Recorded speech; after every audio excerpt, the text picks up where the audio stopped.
আচ্ছা, কেউ কি বলতে পারবেন শেষমেশ কবে নদীতে এভাবে লাফিয়ে লাফিয়ে গোসল করেছিলেন?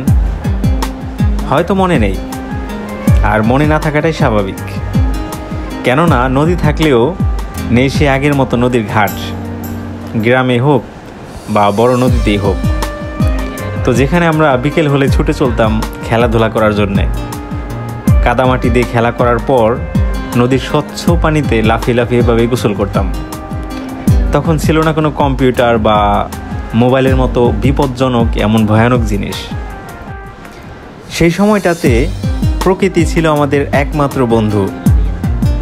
একটু বিকেল হলেই গ্রামের সব ছেলেপেলে খেলাধুলা করার জন্য চলে যেতাম সেই নদীর পাড়ে, আর সেখানে সন্ধ্যা অবধি আমরা বসে বসে এভাবে খেলা করতাম মাটি দিয়ে, কাদামাটি, যতক্ষণ না আমাদের ঘর থেকে কেউ বকাঝকা না করতো।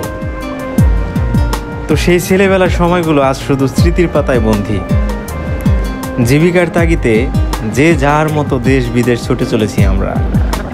বয়স বেড়ে যাচ্ছে, যখন একটু একা হই চোখ বন্ধ করলে সেই ছোটবেলার কথা মনে পড়ে যায়। তাই মাঝে মাঝে ছুটে আসি সাগর পাড়ে। এখানে একটু হলেও নিজেকে বিলিয়ে দিতে পারি সেই প্রকৃতির মাঝে, আর এভাবে আগের মতো খেলা করি। তবে এখানে সন্ধে হলে ডাকার মতো কেউ নাই। এটা হচ্ছে আমাদের জীবন। আসলে জীবনটা অনেক সংক্ষিপ্ত, তার চাইতে বড় সংক্ষিপ্ত জীবন হচ্ছে সেই ছেলেবেলার জীবনটা। কেন জানি মনে হয় যদি সেই ধরনের সুযোগ থাকতো 99% মানুষ সেই ছেলেবেলায় ফিরে যেত। আসলে সেই জীবনটা ছিল সবচাইতে সংক্ষিপ্ত। মানুষের জীবন তো এমনিতেই সংক্ষিপ্ত, তার চাইতে বড় সংক্ষিপ্ত জীবনটা ছিল আমাদের সেই ছেলেবেলা। তো এটা হচ্ছে সংযুক্ত আরব আমিরাতের আজমান শহরের সমুদ্র সৈকত। তো ছুটির দিনে এখানে হাজার হাজার মানুষ আসে শুধু এইভাবে গোসল করার জন্য সাগরে। তো হয়তো তারাও অনেক আবেগপ্রবল মানুষ। তো এখানে সবাই অনেক লং টাইম ধরে 2 ঘন্টা 3 ঘন্টা কিন্তু গোসল করে এখানে সবাই। স্পেশালি আমি এই সময়টাকে খুব এনজয় করি। তো কার কার সাগরে গোসল করতে ভালো লাগে বা সমুদ্র সৈকতে সময় কাটাতে ভালো লাগে অবশ্যই কমেন্টে জানাবেন।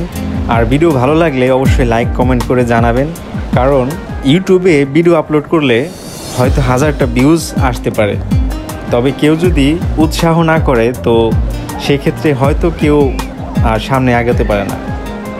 তো অবশ্যই উৎসাহ দিবেন, কীভাবে ভিডিও করলে আরও ভালো হয় অবশ্যই জানাবেন কমেন্টে। তো সবাইকে অনেক অনেক ধন্যবাদ। আল্লাহ হাফেজ।